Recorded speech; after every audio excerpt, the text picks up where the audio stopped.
Mr. Chair, ipaano natin to, Pero ito lie talaga si detector test, Kapitan. and then kapag lumitaw na sa lie detector test nagsinungaling to, ikulong natin sa baba. So kukulong kita. Kukulong kita. Napakasinungaling mong tao ka. Ay magreklamo, galing na sa bibig mo eh. And that's exactly what she Sarap did. i-contempt. Grabe. Pero hindi mo pinakinggan dahil tinawagan mong amo, tumutugma lahat ng sinasabi ni Ma'am LB. Napakasinungaling. Ang sarap i-contempt ito, Hindi Mr. Chair. Hindi ko Kumusta po kayong lahat dyan mga kababayan? Welcome back sa PH Trending. Napanood nyo naman po yung ating intro. Medyo intense itong video na to. Kaya naman mga kababayan, ang ating pag-uusapan ngayon sa comment section, kung sakaling tumakbo ba ng pagka-vice presidente itong si Idol Rapi, iboboto nyo po ba siya? Paki-comment sa baba. Dito sa video na to mga kababayan, napabilib po tayo kay Idol Rapi Tulfo, Senator Idol Rapi Tulfo. Yang kasambahay po na nakikita nyo sa video, inabuso. Nabulag na po yung isang mata dahil sa pag-aabuso ng kanyang amo. Ngayon po mga kababayan, dumulog na po siya sa Senado at pinakinggan po yung kanyang daing ng ating mga senador. At yung kapitan na kung saan siya nagreklamo, talagang ginisa nitong ating mga mahuhusay na senador dito sa video na to. Simple lang naman yan eh. Kung ikaw inaabuso, pupunta ka sa barangay hall, magrereklamo ka, manghihingi ka ng tulong. Kaso ang hirap po dito, yung kapitan, tinawagan di umano yung amo nitong inaabusong kasambahay. Ngayon, nakuha ng nabulag nitong itong ali na to, kawawa naman po. Nabulag na po yung dalawang mata niya, ngayon hindi na po siya nakakakita. Sa kadahilan ng yung kanyang mga amo, inabuso po siya. Ngayon po mga kababayan, sa ating nakikita sa performance nitong si Senator Rapi Tulfo sa pag-iimbestiga sa Senado at sa tunay na pagmamahal sa ating mga kababayan, lalo na dito sa mga naaabuso, talaga naman pong hindi po malabo na manalo to ng pagka-vice presidente kung sakaling tumakbo siya. Hindi po natin alam, baka suportahan po nga po natin siya kasi nakita po natin yung performance niya. Ngayon, ang tanong po dito mga kababayan, ang ating mga kababayan ba dito sa PH Trending susuportahan itong si Idol Rapi Tulfo? Paki-comment po sa baba ng ating mapag-usapan yan. Huwag na natin patagalin ito mga kababayan. Ito na po ang pinaka-latest na kaganapan dyan sa Senado. Ito na po ang buong video. Grabe naman talaga itong si Kapitan. Hindi natin Grabe. tanungin si Ma'am LV. Ma'am Napaka-sinungaling. LV, Sasagutin mo pa yan, ha? Ma'am Sorry, Sir LV, Tulfo. sabi niyo po na pumunta kayo sa barangay at nagsumbong, tama? Opo, totoo po yun. Sino pong sinumbungan niyo? Mga kasama niya po doon. Tapos Yun, nandun mas po okay siya doon yan. sa loob ng Ayos. City Hall. Nasa loob. Siya. Sinabi niyo po na sinasaktan kayo, kaya kayo nandun sa barangay. Mas okay yan. Opo, sabi ko po, ipakicheck po yung gamit ko dahil aalis na po ako doon. Nakatakas nga Grabe po naman. ako doon. Nga po ako pumunta sa Isa po talaga sa masasabi nating nakakaawa yung ibang mga natin, kasambahay. Yung mga minamaltrato. Kawawa po. Kaya itong si Senator Rapi, talagang yan ang tinututukan eh. kanya. Okay. So nakatakas kayo, sinabi niyo sa kanya nakatakas ka, daladal mo yung gamit mo at sinabi niyo rin sa kanya na sinasaktan ka ng amo mo, tama? Opo, sabi ko po, pakicheck yung gamit ko. Baka po sabihin ng amo ko Nagnakaw. na nagnakaw ulit ako. Tama. Okay. Tapos, Napakasinungaling mong tao ka, sarap mong... Alam mo, napakasinungaling mo. Gusto mo, lie detector test ka namin, payag ka. Sige, pag lumitaw na ikaw ay nagsinungaling sa lie detector test, kukulong ka agad namin dyan sa baba. Ayun. yun naman po. So we might vote. Pakibukas yung mic. Yun Ipapalay detector Naman po, dapat sir. Alam mo yan. ba naman magsisinungaling to si Ma'am LV? Anong reason para siya magsinungaling? Hindi ikaw may dahilan ka para magsinungaling kasi tumawag ka sa amo tapos for all we know, baka bayad ka sa amo, baka sinuhulang ka ng Yun. amo. ay yun po sir ang There's no reason why she would be lying here. Alam mo, Chairman, kung nasa matinong pag-iisip ka, kung tama ka, patas ka, the first thing you should have done is pa-check siya sa doktor, tawagan mo si HR, tawagan mo PNP, sabihin na meron dito mukhang kawawa na kasambahay at tumakbo sa kanyang amo, ang kanyang reklamo ay sinasaktan siya, etc. Yun dapat ginawa mo. Ang ginawa mo, sinurrender mo sa uli sa amo, Grabe naman. hindi walang, po, napakawalang hiya mo. sir, excuse po sir, hindi ko po isinorender po yan at lalong hindi po ako tumawag sa amo niya. Eh kasi ang nangyari, naibalik siya uli sa amo niya.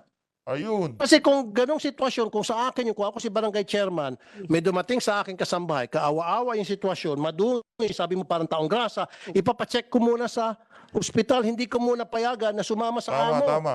At Grabe. pagkatapos, tatawagan ko yung Ramdam po ramdam natin yung pasyon nitong si Senator Rapi Tulfo pagka tinutulungan yung ating mga kasambahay. Ramdam po natin, ibang klase talaga tong police, si Idol. CHR, PA, kung sino-sino pa mga Mga kababayan, pakicomment nga po sa baba kung iboboto nyo siya ng Vice President kung sakaling tumakbo itong si Senator Rapi. Susuportahan nyo po ba siya kung sakaling maging Vice Presidente siya nitong si Vice President Sara Duterte? Pakicomment nga po. Maraming salamat. DSWD para sama-sama mag-imbestiga, social worker. Ang Grabe. ginawa mo, pinayagan mo makabalik ulit sa kanyang amo. Sarap Hindi na naman po, sir, talagang... ganun ang nangyari talaga po, sir. Marami po akong kasamahan doon sa barangay. Kaya Sarap po, Marami pakulong. ang kasama sa barangay, pero you call the shots because ikaw ang pinakamataas, ikaw ang chairman, ikaw ang sinusunod ng mga kasamahan mo. ang una ko nga pong hakbang, sir, akin pong pinalilinisan, sir.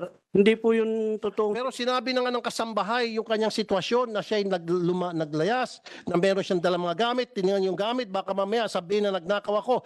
You didn't do that, right? Hindi po, wala pong nasabi si Nanay LV sa totoong buhay po. Sa totoong buhay, bakit siya magsinungaling? Ay, Bakit siya pumunta sa barangay?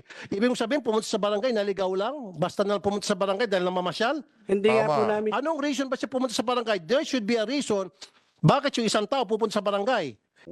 Walang kwentang kapitan pagka ganyan. Naaalipusta na nga, aalis na nga dahil na sinasaktan. Ikaw, Ano ba yun? alam mo naman dahilan kung bakit ang isang tao pupunta sa barangay, di ba? Bigyan mo reason. Okay, masalita ka. Anong dahilan bakit, kunyari ikaw, ako si chairman, bakit ka pupunta sa barangay? Ang ano ko nga... Hindi, pakisagot lang. Bakit ka pupunta sa barangay kung ako si chairman tapos ikaw yung kabarangay ko? Alam ko po, may kailangan po. Pero po hindi... Exactly. Kaya ka pupunta sa barangay dahil meron kang kailangan, meron kang susumbong. Therefore, tama itong sinasabi ni Ma'am Elby, kaya siya pumunta sa barangay dahil meron siyang kailangan at yung kailangan na yun ay tulong mo. Sir, hindi naman po talaga ganun ang totoong nangyari. Yun po talaga yung nangyari. No, kasasabi mo lang sa akin pupunta ka sa barangay kung ikaw ordinary citizen at ako si chairman, pupunta ka sa barangay, galing na sa bibig mo na pupunta ka sa barangay, ang isang tao pupunta. Ito po hindi sa pag-ano, ramdam ko itong si Senator Rapi Tulfo. Kasi genuine talaga yan. Pagdating sa kasambahay talagang sasagasaan ka niyan. Hindi ka sasantuhin yan. Kahit sa mga programa niya, ganyan po talaga itong si Senator Rapi. Boboto niyo po ba siya ng Vice President? I-comment niyo na po sa Sa baba. barangay dahil may kailangan. Naku May po, kailangan grabe siya. naman. Kaya lang, hindi mo inasikaso yung pangangailangan niya. Hindi mo siya pinagsilbihan. Inasikaso ko po, sir. Ang una ko nga pong hakbang, pinalilinisan ko po dahil po panahon ng pandemic. Hindi, Kaya nga, matapos mo siya palinisan, sana pinadoktor mo. hindi po, Sana tinawagan mo yung DSWD, tinawagan mo yung CHR, tinawagan mo yung PNP. Ayun. sir, sana po makapagsalita din muna po ako, sir. Papayagan ka, Kapitan. Papayagan Opo. ka magsalita. Pero with the permission of Senator Tulfo. Isa na lang po. Sige po. Kasi, Chairman, hindi mo ginawa yung trabaho mo sa magkanong kadahilanan na hindi mo ginawa yung trabaho mo Ayun. ng tama. May Kasi kung presyo ginawa mo may presyo yan. trabaho mo ng tama, hindi na sana lumala pa yung sitwasyon ni Ma'am LV. Kaya sa lumala dahil sa naging pabaya ka sa iyong tungkulin. Kung ako dito ngayon sa committee, sampahan ka dapat ng kaso. Ayun, Dereliction of contempt. duty.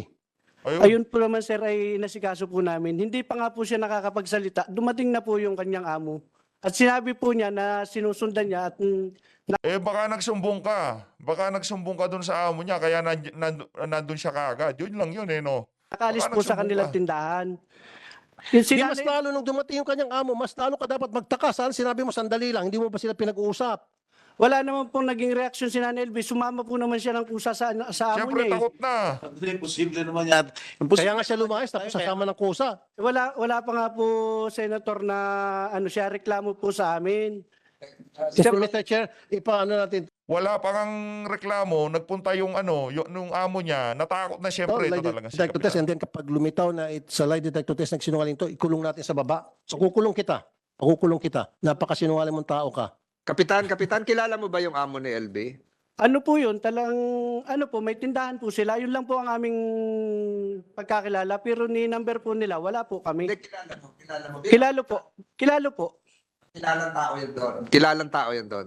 Yang kilala po siya na may tindahan. Kilala may tindahan. Nung pumunta si Manang LB ron, bulag na siya ang dalawang mata. Hindi ko rin po Grabe. ma-sure, Kawawa po, Chairman, kawawa. dahil po pag ano nga po, ang una ko pong utos sa aking mga tanod, dahil may bowser room naman po kami, kumpleto po kami, pinalilinisan ko po siya. Yun po ang una ko pong naging ano po sa Nanay LB. Manang LB, nung kayo po ay pumunta kay Kapitan, dalawang mata niyo po ay bulag na o nakakakita pa kayo ng kalahati? Isang mata ko po, yung kanan. Grabe naman. Kawawa, Tapos nabulag na po. Kanan po ay nakakita pa. Kakalungkot. Opo. So nakaharap Ibang niyo po klase. si Kapitan. Opo, narinig ko po yung sabi niya po sa amo kong lalaki. O Sir Jerry, na parang nandito yung sambahay mo, nandito. Nandito. Tinawagan o magkaharap. Hindi, para pong tinawagan, kausap. Wala po. Kinausap sa telepono Opo, yung Jerry, yung amo mo. opo. Oho. So hindi totoo yung sinasabi ni Kapitan na kasunod mo na yung amo mo. Hindi po. So Grabe. Kapitan, Sandali, Mr. Chair. Aling LV, ituro mo nga rito kung sino yung kapitan na kausap nyo. Hindi po makikita po. Hindi niyo makikita? Kilala po ang boses. Kilala ko po. Grabe, bulag na po. Bulag na itong si Nanay O, yung LV. Hindi boses. na naawa itong kapitan na to. Nabobosesan ninyo. Opo. Pwede mong ilarawan ang physical condition. Malaki ba? Mabalik? naririnig ko yung tanong ng iyong abogado, sa natatandaan mo, yung yan ang itsura ng Kapitan na nakita mo no, kahit Yung- isang mata ka, Mataba po siya ng kaunti at yung matangkad-tangkad. kad. Tumayo ka nga kung matangkad ka. Tabangan. Medyo ba, ano ka? Matangkad Tangkad ba nga. height mo, LP? Mali, mababa ka, kaya ang tingin mo siguro matangkad yung kaharap mo o Opo. nakaupo ka. 5 po ang height ko. Maliit lang po ako. Wala na talagang vision. Yeah. Totally. The doctor can attest. So hindi mo, ilang taon mo na, kailan nangyari yung pagpunta mo sa Barangay Hall? Noong pong nakatakas po ako ng 2021. 2021. Grabe, 2020 o 2021? 2021. 21 nakatakas ka. COVID pa noon, lockdown pa noon. Opo. Tumakas ka kasi ayaw mo na doon sa amo mo. Opo. Grabe Bakit naman. ka sa Kapitan Dumiretso? Yung pong sabi ng yung nasa lubungan ko po, yung kasi Bulag na yung po. nagtitinda po ng lumi doon, si Kagawad po yon. Hindi ko lang po kilala ang lalaki, Kagawad po doon. Pumunta ka sa Barangay Hall para anong gawin? Magreklamo? Opo, Isumbong? sabi po nung Kagawad doon, o LB, pumunta ka muna sa barangay, i-report mo yan dahil nakatakas ka at pa-check mo yung gamit mo. Tapos, nung nakaharap mo si Kapitan at narinig mo nag-usap sila, pinauwi ka ni Kapitan o sinundo ka ng amo mo? Sinundo po ako ng amo ko lalaki. Sumama ka? Opo. Sabi, ihatid daw po ako sa sakaya ng papuntang Mindoro. Uuwi ka na sana, pinapauwi ka. Hindi ka hinatid. Hindi po, dinala po ako sa tindahan ulit. Kinulong ka. Opo, yun. Buhat nung pong galing ako sa barangay, hindi na po ako pinapalabas. Doon na lang po daw ako Hindi sa... mo na nakausap si Kapitan. Hindi na po. Ito ngayon, nabobosesan mo naman. Opo, Siya yung Kapitan. opo. Ano mo sasabi mo kay Kapitan? Nagkausap ba kayo ni Grabe. Kapitan noon? Busy po siya sa kausap. Hindi niya po ako inintindi. Grabe naman. Hindi ka Kapitan. inintindi. Opo, busy Wala na mga puso tong po kapitan na sa to. kausap sa cellphone. Eh, sino nag-check Ano ba ng yan? gamit mo na sinabing chechekan? Wala po. Ayun. Ay, Sabi niya, ipalilinis ka raw kasi maamos ka noon. Pinalinis. Basta lang po, pinaupo lang po ako doon sa may parang school ng kinder. Hindi ka binigyan ng face towel, pampunas, t-shirt, Hindi po. hindi ka pinaghilamos. Po. Ngayon, alam nyo na po kung saan nanggagaling yung hugot nitong si Senator Rapi Tulfo. Alam na po natin kung saan nanggagaling Hangganang yung galit maliit, niya. wala. Wala po, wala po. Kapitan, wala daw paglilinis. Mr. Chair, paano nga po siya malilinisan po? Kaupo lang naman po niya na sinasabihan ko pa lang po yung aming barangay tanod na babae. Dumating na nga po si Mr. Ruiz. Tinawagan O baka nga tinawagan mo eh. mo raw.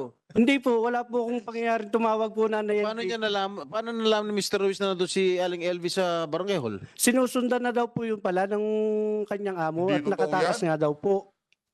Paano nga malalaman ni Ruiz, yung pamilya Ruiz, na nasa Barangay Hall? Pwede naman siya ibang pinuntahan. Sinusundan na daw po yan ng amo niya. Kaya Kaya kasi ilang minuto, nung Sinungaling pagdating ni po. Ma'am LB at saka pagdating ng amo, ilang minuto ang pagitan? siguro po wala pa pong 3 minuto, sir. Oh, hindi sinusundan. ibig sabihin, hindi sinusundan, may Hindi tumawag. sinusundan. Ay, At saka isa pa, of all places sa barangay, Tsaka kung sinusundan, pagdating, nandun na ora mismo. Nandun na Bakit sa yun. barangay hall pa siya 3 pupunta? minutes pa eh. Pwede naman siya pumunta sa ibang tindahan, pwede siya pumunta sa kanto kung saan-saan pang pwedeng tambayan niya o sa paradahan ng tricycle kasi tumakas nga, di ba?